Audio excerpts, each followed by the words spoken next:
السلام علیکم دوستو، جی این اسٹوری ٹی وی میں خوش آمدید۔ تمام تعریفیں اللہ کے لیے۔ ابو صابر کا نام افریقہ کے شمال مغربی ساحلی علاقے میں بہت مشہور ہے کیونکہ اس کی کہانی بڑی عجیب و غریب ہے۔ وہ ملک تیونس کا بہت امیر سوداگر تھا اور اپنا مال فروخت کرنے کے لیے دور دور کے ملکوں میں جاتا تھا، صحراؤں میں، پہاڑوں میں، گنجان شہروں اور ان علاقوں میں جہاں زیتون کے باغات ہیں، کھجوروں کے نخلستان ہیں۔ وہ بحیرہ روم کے ساحلوں پر مال بردار جہازوں پر اپنا سامان لدواتا، زیتون کے تیل، کھجور، مچھلی، برتن، چمڑا، اون اور اسفنج وغیرہ کی تجارت کیا کرتا تھا اور خوب روپیہ پیسہ کماتا تھا۔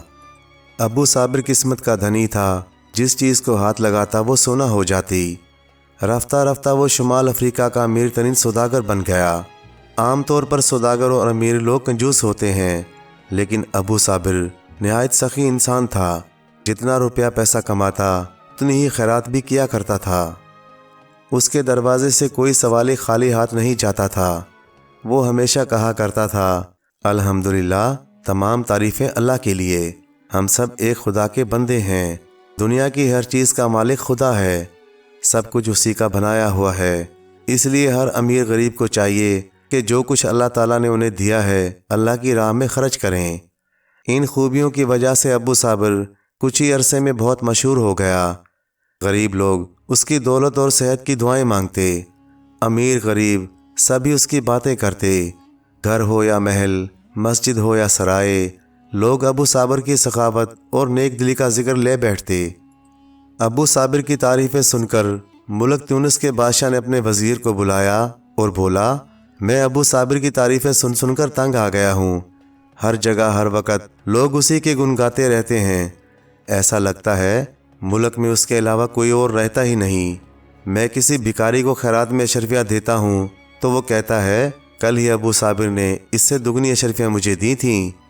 کوئی کہتا ہے کہ ابو صابر نے اتنے 1000 روپے یتیم خانے کو دیے، اتنی 1000 اشرفیاں فلاں اسپتال کو دیں۔ میں حیران ہوں، کیا یہ سچ ہے؟ یہ بالکل سچ ہے بادشاہ سلامت۔ میری رعایا میری تعریفیں کیوں نہیں کرتی؟ بادشاہ نے پوچھا۔ میں بھی تو خیرات کرتا ہوں۔ وزیر نے کوئی جواب نہ دیا، چپ رہنے میں ہی عقل مندی تھی۔ بادشاہ پھر بولا، ملک میں جو کچھ ہو رہا ہے اس کی خبر رکھنا آپ کا فرض ہے۔ میں اس شخص کی سخاوت اور نیکی کی باتیں سننے کے لیے تیار نہیں، اب اس کا بندوبست کرنا آپ کے ذمہ ہے۔ وزیر گہری سوچ میں ڈوب گیا۔ اس کے دماغ میں کھلبلی مچی ہوئی تھی۔ وہ سوچ رہا تھا کہ کس طریقے سے ابو صابر کو ذلیل کیا جائے۔ پھر وہ مسکرانے لگا اور بولا، حضور، میرے ذہن میں ایک بہت اچھی ترکیب آئی ہے۔ کہیے، بادشاہ نے بے چینی سے پوچھا۔ حضور، لوگ کہتے ہیں کہ ابو صابر سے جتنا روپیہ مانگو وہ دے دیتا ہے، ہمیں اس سے روپیہ مانگنا چاہیے۔ میں خود اس کے پاس جاؤں گا اور کہوں گا کہ شاہی خزانہ بالکل خالی ہو چکا ہے، حکومت کنگال ہو چکی ہے، ٹیکس میں اضافہ کیا نہیں جا سکتا کیونکہ ٹیکس بڑھانے سے غریب لوگ برباد ہو جائیں گے۔ میں ابو صابر سے کہوں گا کہ وہ حکومت کے خزانے کے لیے کچھ رقم دے دے۔ میں اس سے اتنا روپیہ مانگوں گا کہ اس کا خزانہ بالکل خالی ہو جائے گا۔ بادشاہ یہ ترکیب سن کر بہت خوش ہوا۔ وزیر کو شاباش دیتے ہوئے بولا، بہت خوب، بہت اچھے۔ اگر اس نے انکار کر دیا تو سارے ملک میں اس کی بدنامی ہوگی، پھر وہ یہ نہیں کہہ سکے گا کہ ہر چیز اللہ کی ہے اور اس کو اللہ کی راہ میں اللہ کے بندوں پر خرچ کرنا چاہیے۔ خوب صلاح مشورہ کر کے وزیر ابو صابر کے پاس گیا اور بولا، جتنی دولت تمہارے پاس ہے سرکاری خزانے میں جمع کرا دو، ورنہ ملک تباہ ہو جائے گا، لوگ بھوکے مر جائیں گے۔ کیا ہم سب اللہ کے بندے نہیں؟ ابو صابر بولا، ہاں، ہم سب ایک ہی اللہ کے بندے ہیں، میرا ایک ایک پیسہ اللہ کے بندوں کے لیے ہے، آپ لے جائیے۔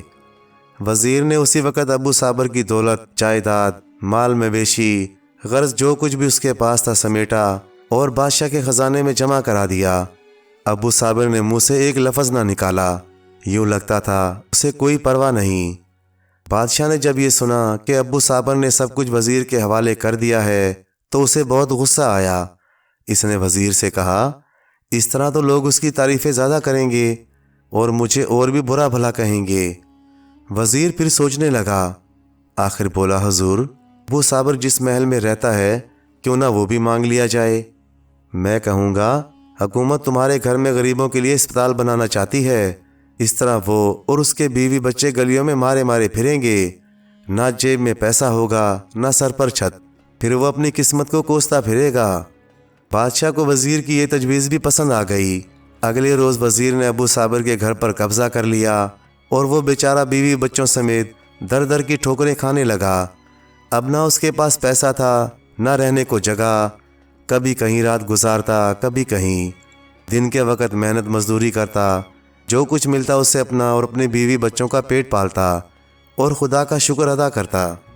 بادشاہ نے ابو صابر کو اب بھی خدا کا شکر ادا کرتے سنا تو وزیر کو بلا بھیجا اور اس سے کہا، تمہاری یہ ترکیب بھی ناکام ہوئی، اپنا سب کچھ گنوا کر بھی وہ اسی طرح خوش ہے اور اللہ کی تعریف کرتا ہے، اس کے خلاف ایک لفظ تک نہیں کہتا، لوگ اسے ولی سمجھنے لگے ہیں۔ وزیر نے ایک اور تجویز پیش کی، حضور ہمیں چاہیے کہ اس کی بیوی بچوں کو بھی اس سے چھین لیں، پھر میں دیکھوں گا وہ کس طرح خدا کی تعریف کرتا ہے۔ وزیر نے اسی وقت حکم جاری کیا کہ ابو صابر کی بیوی اور 4 چھوٹے چھوٹے بچوں کو محل میں لایا جائے۔ ابو صابر کی بیوی نے شوہر سے کہا، آپ سب کچھ تو بادشاہ کو دے چکے ہیں، اب بیوی بچے بھی اس کے حوالے کر رہے ہیں، بادشاہ سے کہیے کہ وہ آپ کا خاندان تو نہ اجاڑے، مجھے امید ہے وہ مان جائے گا، یہی خدا کی مرضی ہے۔ بی بی ابو صابر نے بیوی کو تسلی دی، اللہ پر بھروسہ کرو، وہی مشکلیں آسان کرے گا۔ بیوی غصے سے بولی، میں نے خواہ آپ پر بھروسہ کیا، آپ تو اپنے حق کے لیے انگلی تک نہیں اٹھا سکتے، بیوی بچوں کی حفاظت نہیں کر سکتے۔ ابو صابر کی بیوی اور 4 بچوں کو بادشاہ کے محل میں لے جایا گیا اور ان پر پہرے لگا دیے گئے۔ ابو صابر کو یہ بھی معلوم نہ ہوا کہ وہ زندہ ہیں یا نہیں۔ دوست پوچھتے تو وہ یہی کہتا، درخت سے پتے بے شک جدا ہو جائیں، تنا اپنی جگہ قائم رہتا ہے، بچے اللہ کی چیز ہیں، اس نے مجھ سے چھین لیے ہیں، میں بچوں کے لیے ہرگز نہیں روؤں گا، اللہ کی تعریف کرو، سب تعریفیں اللہ کے لیے ہیں۔ اب وزیر کے سامنے یہی راستہ رہ گیا تھا کہ وہ ابو صابر کو ملک سے نکلوا دے۔ اس کے حکم پر ابو صابر کو ہاتھ پاؤں باندھ کر ایک بحری جہاز میں ڈال دیا گیا جو افریقہ کے ساحل کے ساتھ ساتھ چلتا تیونس سے دور نکل گیا۔ اس طرح ابو صابر کو کسی اجنبی ملک میں پہنچا دیا گیا۔ اب وہ بالکل اکیلا تھا، خالی ہاتھ، مگر پھر بھی وہ یہی کہتا تھا، الحمدللہ، ان پھٹے ہوئے کپڑوں میں میں اپنے ملک میں نہیں، ورنہ لوگ میرا مذاق اڑاتے۔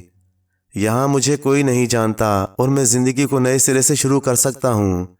وہ ساحل سے اٹھ کر کسی قریبی گاؤں کی طرف چل دیا، کچھ کھجوریں مانگ کر کھائیں، پانی پیا، وہاں سے چل کر شہر میں پہنچ گیا۔ یہاں اسے راج کا کام مل گیا۔ وہ سارا دن کام کرتا مگر بہت کم اجرت ملتی، کیونکہ اس کو راج کا کام اچھی طرح نہیں آتا تھا۔ سخت کام سے وہ بری طرح تھک جاتا اور ہاتھوں میں چھالے پڑ جاتے۔ اسی طرح کئی مہینے گزر گئے۔ خوش قسمتی سے بڑے راج کو شاہی محل میں کام کرنے کے لیے بلایا گیا۔ بادشاہ نے راج کو حکم دیا کہ محل کے گرد اونچی سی 4 دیواری بنا دو تاکہ گزرنے والوں کی نظر اندر نہ پڑے۔ ابو صابر پردیسی تھا، اسے معلوم نہ تھا کہ اس ملک کا بادشاہ ظالم اور بے رحم ہے۔ کئی برس پہلے اس نے اپنے بھائی سے حکومت چھینی تھی اور اس کو کال کوٹھڑی میں قید کر رکھا تھا۔ وہ اسے صرف اس قدر کھانا دیتا کہ وہ زندہ رہ سکے۔ رعایا اس ظالم بادشاہ سے نفرت کرتی تھی، لیکن ان میں بغاوت کرنے کی جرت نہ تھی۔ بادشاہ نے جاسوسوں کا جال پھیلا رکھا تھا اور ہر شخص پر شک کرتا تھا۔ ایک روز بادشاہ محل کی کھڑکی میں کھڑا تھا، دونوں مزدور راج محل کے باہر 4 دیواری بنا رہے تھے۔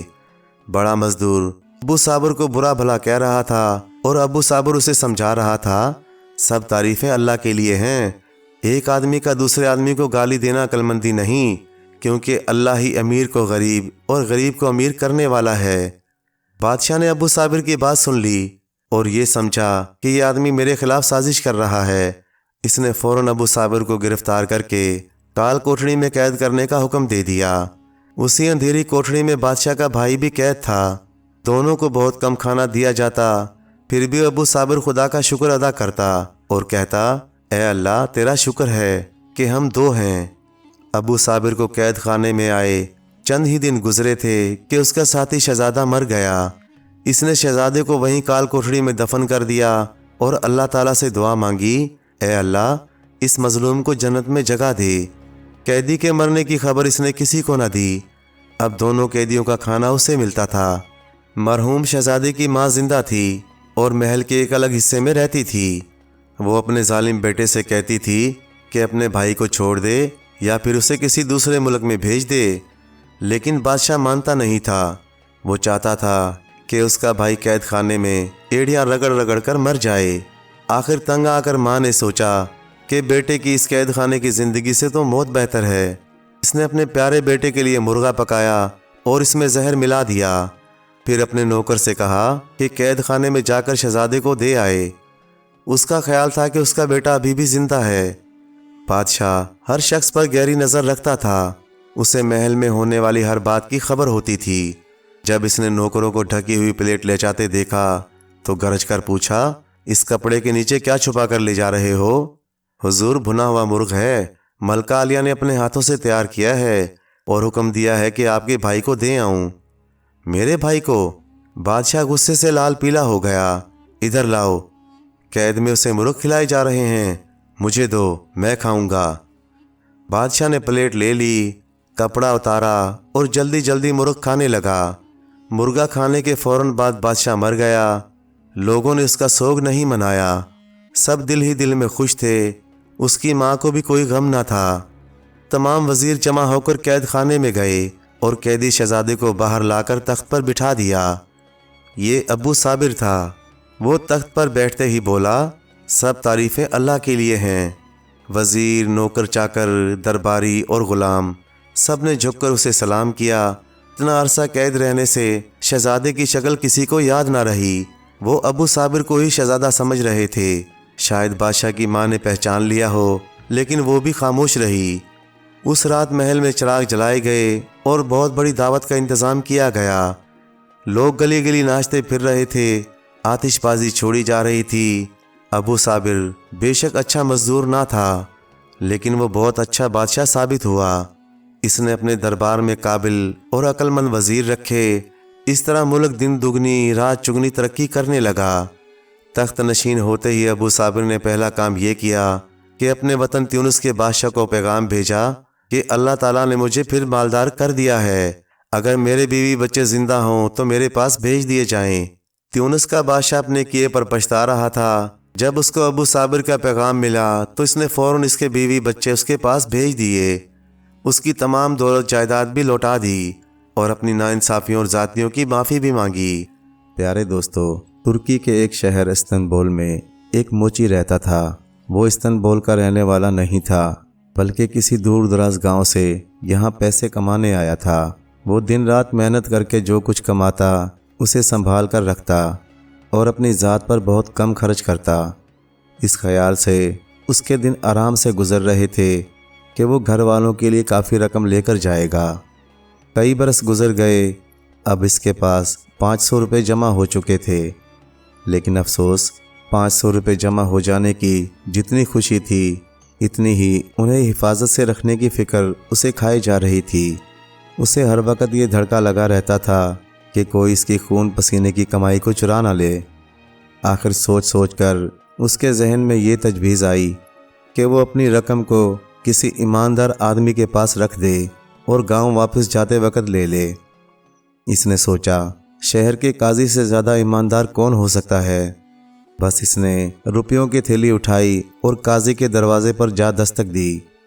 قاضی نے پوچھا تو اس نے جواب دیا، قاضی صاحب، چند برس پہلے میں استنبول میں روزی کمانے کی غرض سے آیا تھا۔ دن رات محنت کر کے میں نے کچھ رقم جمع کی ہے۔ 1 سال اور محنت کروں گا، پھر اس قابل ہو جاؤں گا کہ میں اپنے گھر جا سکوں۔ جناب، آپ سے میری اتنی سی درخواست ہے کہ میری رقم اپنے پاس امانت رکھ لیں۔ قاضی نے کہا، مجھے یہ جان کر خوشی ہوئی کہ تم نے مجھے بھروسے کے قابل سمجھا۔ اپنی پونجی میرے پاس چھوڑ جاؤ، گاؤں جاتے وقت لے لینا۔ موچی کے سر سے منو بوجھ اتر گیا۔ اس نے تھیلی قاضی کو دی اور اس کا شکریہ ادا کر کے واپس آ گیا۔ استنبول میں 2 اور دیہاتی بھی رہتے تھے جو موچی ہی کے گاؤں سے یہاں محنت مزدوری کرنے آئے تھے۔ انہوں نے ایک دن موچی سے کہا کہ چلو اب گاؤں چلیں اور گھر والوں کی خیر خبر لیں، ہمارے پاس کافی پیسے جمع ہو گئے ہیں۔ موچی کو بھی گھر کی یاد ستا رہی تھی۔ اس نے سوچا 500 روپے اچھی خاصی رقم ہے، اب گھر چلنا چاہیے، دوستوں کے ساتھ راستہ بھی اچھا کٹ جائے گا۔ وہ قاضی کے پاس گیا اور درخواست کی کہ اس کے 500 روپے جو وہ ان کے پاس امانت رکھ گیا تھا واپس کر دیں، کیونکہ وہ اب اپنے گھر جا رہا ہے۔ موچی کا روپیہ مانگنا تھا کہ قاضی غصے سے آگ بگولا ہو گیا اور بولا، کیا بکتا ہے تو؟ کون سے روپے؟ موچی کانپتے ہوئے بولا، جناب وہ روپے جو میں آپ کے پاس امانت رکھ گیا تھا۔ یہ سن کر قاضی چیخنے لگا، بولا، دفع ہو جاؤ میری نظروں سے ورنہ دھکے دے کر نکلوا دوں گا، بے ایمان جھوٹا کہیں کا۔ موچی بیچارہ مجبور تھا، بھلا قاضی کے خلاف اس کی فریاد کون سنتا۔ اس نے یہ سوچ کر کہ برائی کا بدلہ اللہ خود لے لے گا، اس نے اپنا معاملہ اللہ کے سپرد کر دیا اور پھر پہلے کی طرح پائی پائی جمع کرنے لگا۔ ایک دن وہ دکان میں بیٹھا ٹھنڈی آہیں بھر رہا تھا کہ ایک سوداگر کی بیوی جوتا خریدنے آئی۔ وہ نرم دل خاتون تھی۔ اس نے موچی کو اداس دیکھا تو نرمی سے پوچھا، کیا بات ہے، اتنی ٹھنڈی آہیں کیوں بھرتے ہو؟ موچی پہلے تو کچھ جھجکا، لیکن جب خاتون نے اصرار کیا تو اسے ساری کہانی سنا دی۔ خاتون نے کچھ دیر سوچا، پھر بولی، کل صبح تم قاضی کے گھر جانا اور اپنے روپے مانگنا، لیکن اس طرح مانگنا جیسے پہلی بار مانگنے آئے ہو۔ یہ کہہ کر خاتون گھر آئی، اپنے قیمتی زیورات جمع کیے اور پھر نوکرانی کو بلا کر کہا، کل میں قاضی صاحب کے ہاں جا رہی ہوں، میرے ساتھ چلو گی؟ اور ہاں، دھیان سے سنو، جب میں قاضی کے گھر میں داخل ہو جاؤں تو تم باہر کھڑی رہنا۔ تھوڑی دیر بعد ایک آدمی آئے گا اور گھر کے اندر چلا جائے گا۔ جو ہی وہ گھر سے باہر نکلے تم بھاگتی ہوئی آنا اور کہنا کہ بیگم صاحبہ، آپ کے شوہر مصر سے واپس آ گئے ہیں اور آپ کا انتظار کر رہے ہیں۔ اگلی صبح سوداگر کی بیوی زیورات کا تھیلا لے کر قاضی کے گھر پہنچی۔ قاضی نے پوچھا، بیگم صاحبہ، میں آپ کی کیا خدمت کر سکتا ہوں؟ میں آپ سے ایک معاملے میں مدد کی امید لے کر حاضر ہوئی ہوں۔ خاتون نے کہا، جو کچھ میرے بس میں ہوگا کرنے کی کوشش کروں گا۔ قاضی نے جواب دیا، بات یہ ہے قاضی صاحب کہ میرے شوہر تجارت کے لیے مصر گئے ہیں، وہ وہاں کافی دن رہیں گے، انہوں نے مجھے مصر بلایا ہے، لیکن مجھے ایک چیز کی فکر ہے، دیکھیے نا میں ان زیورات کا کیا کروں؟ یہ کہہ کر سوداگر کی بیوی نے تھیلا کھولا اور سارے زیورات قاضی کے سامنے میز پر الٹ دیے اور بولی، اندازہ کیجئے یہ بے حد قیمتی ہیں، میں ان کو گھر میں چھوڑ کر نہیں جا سکتی اور نہ اتنے لمبے سفر میں ساتھ رکھ سکتی ہوں، اس لیے آپ کی خدمت میں حاضر ہو رہی ہوں۔ آپ سے زیادہ نیک اور ایماندار شخص اس شہر میں اور کوئی نہیں، اس لیے گزارش ہے کہ میری واپسی تک یہ زیورات اپنے پاس رکھ لیں۔ جس وقت قاضی آنکھیں پھاڑے زیورات کو دیکھ رہا تھا، عین اسی وقت موچی کمرے میں داخل ہوا اور ادب سے جھک کر قاضی کو سلام کیا۔ قاضی نے بڑے اخلاق سے کہا، کیوں میرے دوست، میں تمہاری کیا خدمت کر سکتا ہوں؟ موچی نے کہا، قاضی صاحب، میں کل اپنے گاؤں جا رہا ہوں اور اپنے 500 روپے جناب سے واپس لینے آیا ہوں جو آپ نے اپنے پاس رکھ کر مجھ غریب پر احسان کیا تھا۔ اوہو، تو تم وقت سے پہلے ہی جا رہے ہو، قاضی نے کہا۔ پھر اس نے خزانچی کو آواز دے کر بلایا اور حکم دیا کہ موچی کی رقم اسے واپس کر دی جائے۔ موچی نے اپنے روپے گن کر تھیلی میں ڈالے اور سلام کر کے واپس چلا گیا۔ کتنی عجیب بات ہے، ایک عام آدمی بھی مجھ پر بھروسہ کرتا ہے۔ آپ نے دیکھا کہ ایک معمولی موچی کسی رسید کے بغیر اپنی عمر بھر کی کمائی میرے پاس رکھ جاتا ہے، کیونکہ اسے یقین تھا کہ اس کا روپیہ مانگنے پر فوراً مل جائے گا۔ ابھی قاضی کی بات ختم نہ ہوئی تھی کہ نوکرانی باہر سے دوڑتی ہوئی آئی اور بولی، مالکن مالک مصر سے واپس آ گئے ہیں اور آپ کا انتظار کر رہے ہیں۔ خاتون نے کہا، ہائے کتنی خوشی کی بات ہے۔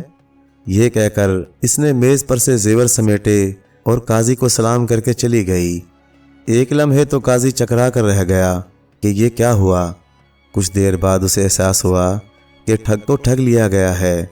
اس خیال کے آتے ہی اسے اتنا غصہ آیا کہ وہ اپنی داڑھی کے بال نوچنے لگا۔ پیارے دوستو، کہانی اچھی لگے تو لائک کریں، چینل کو سبسکرائب کر دیں اور مزید اسی طرح کی قصے کہانیاں دیکھنے کے لیے دیکھتے رہیں GN اسٹوری TV۔ شکریہ۔